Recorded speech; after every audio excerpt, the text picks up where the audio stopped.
الرحيم لا يستوي أصحاب النار وأصحاب الجنة أصحاب الجنة هم الفائزون لو أنزلنا هذا القرآن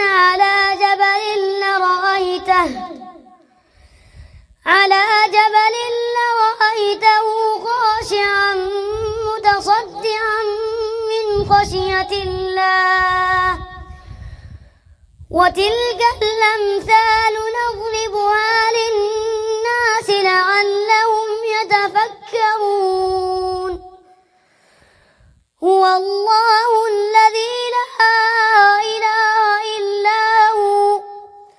عالم الغيب والشهادة هو الرحمن الرحيم هو الله الذي لا إله إلا هو الملك القدوس السلام المؤمن المهيمن العزيز الجبار المتكبر سبحان الله عما يشركون هو الله الخالق البارئ المصور له الأسماء الحسنى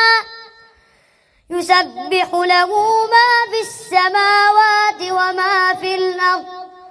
وهو العزيز الحكيم